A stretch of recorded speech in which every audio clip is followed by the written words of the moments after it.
Ayun na nga mga kaibigan, no, magandang gabi sa inyo dyan. And sa mga ngayon na lang ulit ako nakapag-vlog. And sobrang dami nangyari, sobrang daming challenges na nilagpasan and nilalagpasan kasalukuyan, ano. So, time check. 12:04 na pala, so bali good morning. Okay. So, ngayon, mema-mema lang. And meron tayong ginagawa ngayon na kung saan is nag-e-effort tayo para lang maging mabuti pakiramdam natin. And yun, ito siya. Yan, kung nakikita nyo, gumagawa ako ng ganito. So, sa mga di nakakaalam, syempre di nyo alam to. So, basta mema-mema lang to. Gusto ko lang sabihin, and meron din kasi akong na-realize na isang bagay na sobrang halaga na bihira lang mangyari. Okay? Hindi sobrang bihira, pero darating at darating siya na hindi siya pwedeng mawala sa buhay mo. Kaya kung ikaw na nanonood is may pinagdadaanan ka, okay? Normal lang yan, dahil kahit sabihin mong makakita ka ng problema ng iba, sabihin mo basic lang yan, lagpasan. Try mong ikaw yung mag-solve ng problema na yun, okay? Putang ina, kagulo. Basta yun. Okay, so ayun, may mga challenges na dumaan, and hindi basta-basta biro, okay? Ang dami ko ding realization, ang dami kong naisip na kailangan baguhin dahil sa challenges na to. Dahil sa challenges na to is tumibay din ako. So, mas tumibay ako. Okay? Hindi sa tibay na nga, malakas ako. Malakas ako, syempre alam ko yun. Pero sa way na naging ano ako, yung parang kung tawagin is emotional intelligence, ano. So, nag-improve yun dahil doon. And meron ako na-realize na isang bagay na may darating na problema na sobrang bigat, na hindi mo inaasahan, na akala mo sobrang lakas mo na lahat ng problema kayang-kaya mong tawanan, ngitian, kayang-kaya mong malagpasan o hindi pansinin.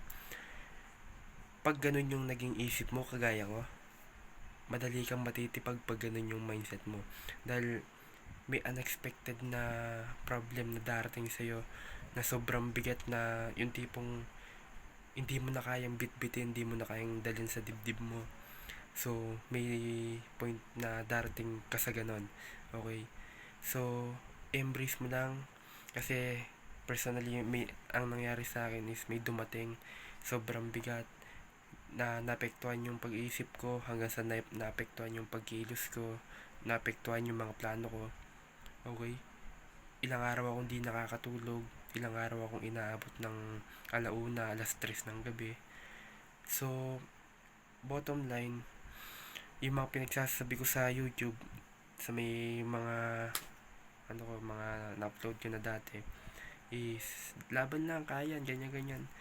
Talagang minomotivate yung sarili ko.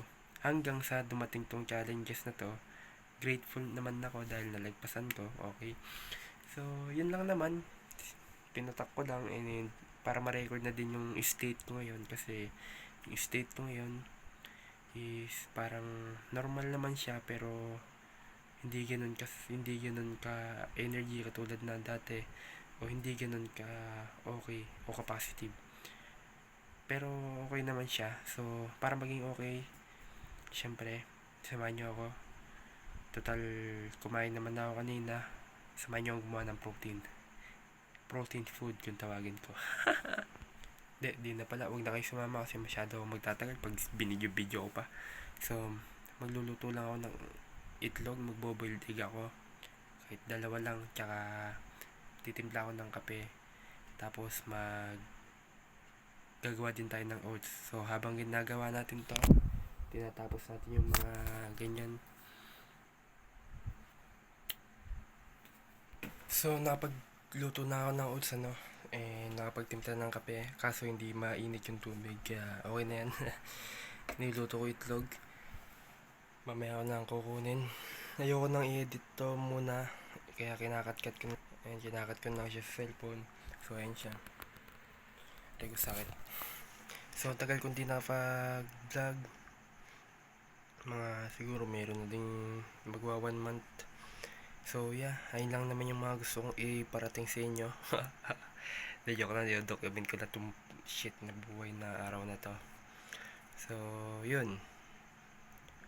Bottom line, yung pagiging think positive o yung mindset na think positive, para sa akin hindi siya palaging magwo-work. So may mga times na kailangan mo ding maging positive, kailangan mo ding maging critical thinking, o kahit anong nararamdaman mo, kailangan mong mag-isip ng solusyon. Regardless kung ano yung nararamdaman mo, negative ka man, kailangan masolusyonan mo pa din yung isang bagay. Okay? So, yung pagiging think positive na yan is mahirapan kayo. Saan kayo maniwala? Mahirapan kayo na pag think positive lang ng think positive, hindi nyo na pinapansin yung solusyon. Dahil ang iniisip nyo ay maging positibo lang. Yung mga iniisip nyo ay magpagiging magandang mangyayari lang. So, pag ganon, din yung maisip yung solusyon. Kaya, yun, ayun yung na-realize ko. Kasi, sa akin, think positive ako ng think positive. Yung tipong, may problema na, think positive lang, hindi ko papansinin yan, mag-isip ako ng mas magandang bagay na gawin. So, ang nangyari, yung problema na nandito, hindi ko pinapansin, hindi nasusolusyonan, okay?